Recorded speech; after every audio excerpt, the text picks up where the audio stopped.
अभी भी चिंता का माहौल कायम है। इसका मुख्य कारण है विदेशी संस्थागत निवेशकों की भारी बिकवाली। हमारे कॉल ऑफ द डे अनुसार एक टर्बुलेंट और रॉकी एनवायरनमेंट देखने को मिल सकता है और सबसे जरूरी बात यह है कि कल की तेजी का बदला आज बेयर्स लेना चाहेंगे, जहां पे किसी भी इंट्राडे बढ़त पर दलाल स्ट्रीट पर बेयर्स कब्जा करना चाहेंगे। अपने दिन की शुरुआत समझदारी से करें। महत्वपूर्ण खबरें और दुनिया भर के स्टॉक मार्केट्स पर विश्लेषण के लिए इस वीडियो को अंत तक देखना न भूलें। Market trends, global cues positive. कल के नेगेटिव सेशन में विदेशी संस्थागत निवेशकों ने 8,132 करोड़ रुपए के शेयर्स बेचे, जबकि घरेलू संस्थागत निवेशकों ने 7,901 करोड़ रुपए के शेयर्स खरीदे।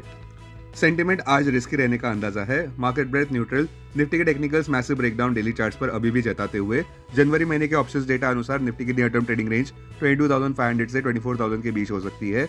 इंडिया विक्स, जो कि फियर इंडेक्स है, वो 15.47 लेवल्स पर ऊपर बढ़ चुका है। निफ्टी का पुट कॉल रेशियो 30 जनवरी एक्सपायरी के लिए 1.03 पर। बैंक निफ्टी का पुट कॉल रेशियो 30 जनवरी एक्सपायरी के लिए 0.58 पर। आज के लिए निफ्टी का आउटलुक, निफ्टी बेयर्स कोई भी इंट्राडे बढ़त पर रीग्रुप होते नजर आ सकते हैं, इसलिए सावधानी बरतना अभी भी जरूरी। अब आज की थीम पर ध्यान देते हैं। अच्छी खबर यह है कि यूएस प्रोड्यूसर प्राइसेस उम्मीद से कम बढ़े हैं। एक नरम पीपीआई इन्फ्लेशन रिपोर्ट के चलते इन्वेस्टर के कंसर्न इन्फ्लेशन को लेकर कम होते नजर आ रहे हैं और सबसे जरूरी बात यह है कि इंटरेस्ट रेट्स भी ज्यादा देर तक ऊपर नहीं रहेंगे।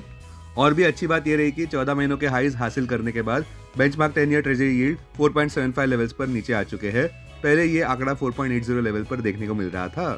अब सबका ध्यान आज आने वाले सीपीआई इन्फ्लेशन रिपोर्ट पर रहेगा, जो यूएसए में रिलीज होने जा रहा है। फिलहाल आक्रामक ट्रेडर्स भी साइडलाइंस पर रहना पसंद कर सकते हैं, क्योंकि प्रेसिडेंट इलेक्ट डोनाल्ड ट्रंप ने यह विधान किया है कि वे ग्रेजुअली टैरिफ इंप्लीमेंटेशन करेंगे।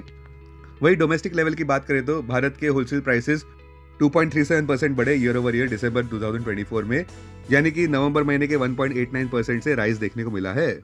बुलिश ट्रेडर्स के लिए बढ़ते WTI इन्फ्लेशन आंकड़े एक चिंता का विषय हो सकते हैं और साथ साथ WTI कच्चे तेल के दाम भी $78 प्रति बैरल पर ऊपर बढ़ चुके हैं, जो और चिंताएं बढ़ा रहे हैं। साथ साथ विदेशी संस्थागत निवेशकों की बिकवाली भी जारी है, जहां पे अब तक जनवरी महीने में उन्होंने कुल मिलाकर 34,383 करोड़ रुपए के शेयर्स बेच दिए हैं। संक्षेप में कहे तो आक्रामक विदेशी संस्थागत निवेशकों की बिकवाली एक अलार्म बजा रहे हैं।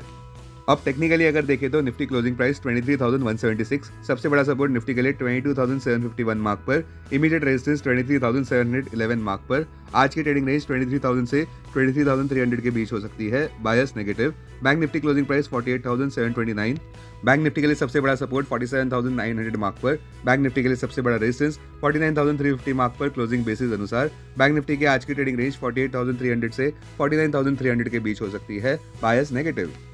कल के व्यापार में निफ्टी ने दिन का अंत स्मार्ट गेन्स के साथ किया, जहां पे एक टेक्निकल रिबाउंड और बार्गेन हंटिंग के चलते ऐसा देखने को मिला।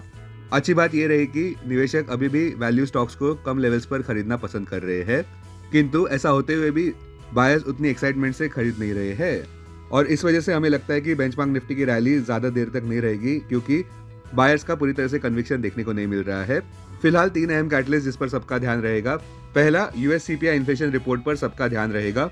दूसरा, फेडरल ओपन मार्केट कमेटी की अगली पॉलिसी मीटिंग जनवरी 28 से 29 के बीच होने वाली है। तीसरा, दिल्ली असेंबली इलेक्शंस फरवरी 5 को होने वाले हैं, रिजल्ट्स फरवरी 8 को। संक्षेप में कहे तो अभी भी खराब समय आगे देखने को मिल रहा है। बजिंग स्टॉक्स की बात करें तो बायोकॉन कल के व्यापार में 6% ऊपर बढ़ा, क्योंकि यूएस एफडीए ने मलेशिया यूनिट को क्लियरेंस दे दिया। यूएस एफडीए ने बायोकॉन बायोलॉजिक्स के इंसुलिन फैसिलिटीज जो जोहर बहरू मलेशिया में है, उनको वॉलंटरी एक्शन इंडिकेटेड ऐसा क्लासिफाई किया है, जिस वजह से कंपनी को साइट से प्रोडक्ट फाइलिंग्स करने में आसानी हो रही है। दूसरा, आरईसी और पीएफसी के स्टॉक प्राइसेस कल के व्यापार में ऊपर बढ़े 7% से, जहां पे जेएसडब्ल्यू एनर्जी एक विनिंग बिडर रहा केएसके महानदी पावर के लिए, जो इंसॉल्वेंसी और बैंक्रप्सी कोड में आया है। ये खबर केएसके महानदी पावर के क्रेडिटर्स के लिए अच्छी खबर है, साथ साथ स्टेट ओन्ड आरईसी और पीएफसी के लिए भी। अब आज आने वाले अहम Q3 results, HDFC life insurance, OFSS, LTTS, bank of Maharashtra और सीएट। अब डेरिवेटिव्स डेटा डैशबोर्ड पर ध्यान देते हैं। निफ्टी जनवरी futures last traded price 23,280, premium plus 104, put call open interest ratio Nifty 30 जनवरी एक्सपायरी के लिए 1.03 पर, बैंक निफ्टी 30 जनवरी एक्सपायरी के लिए 0.58 पर, maximum call open interest Nifty के लिए 24,000 और इसके बाद 25,000 स्ट्राइक प्राइस पर, बैंक निफ्टी के लिए maximum call open interest 52,000 strike price पर, maximum put open interest Nifty के लिए 23,000 और इसके बाद 24,000 स्ट्राइक प्राइस पर, बैंक निफ्टी के लिए maximum put open interest 45,000 strike price पर। Futures one day highest open interest change पर ध्यान देते हैं। लॉन्ग बिल्डअप में PFC, REC, Indian Hotels, Jindal Steel, Indus Tower. Short covering में BEL, NTPC, Adani Enterprises, Chambal fertiliser, Adani ports. Short buildup में HCL tech, LTIM, Angel One, persistent, Titan. Long unwinding में Lodha, Coforge, HUL, Infosys, Oberoi realty. आज stocks जो एफएनओ बैन में है वो है Angel One, Aarti industries, Bandhan bank, Hindustan copper, LTF, RBL bank. Investments in security markets are subject to market risk. Read all the related documents carefully before investing. This content is purely for information and educational purpose only and in no way to be considered as an advice or recommendation.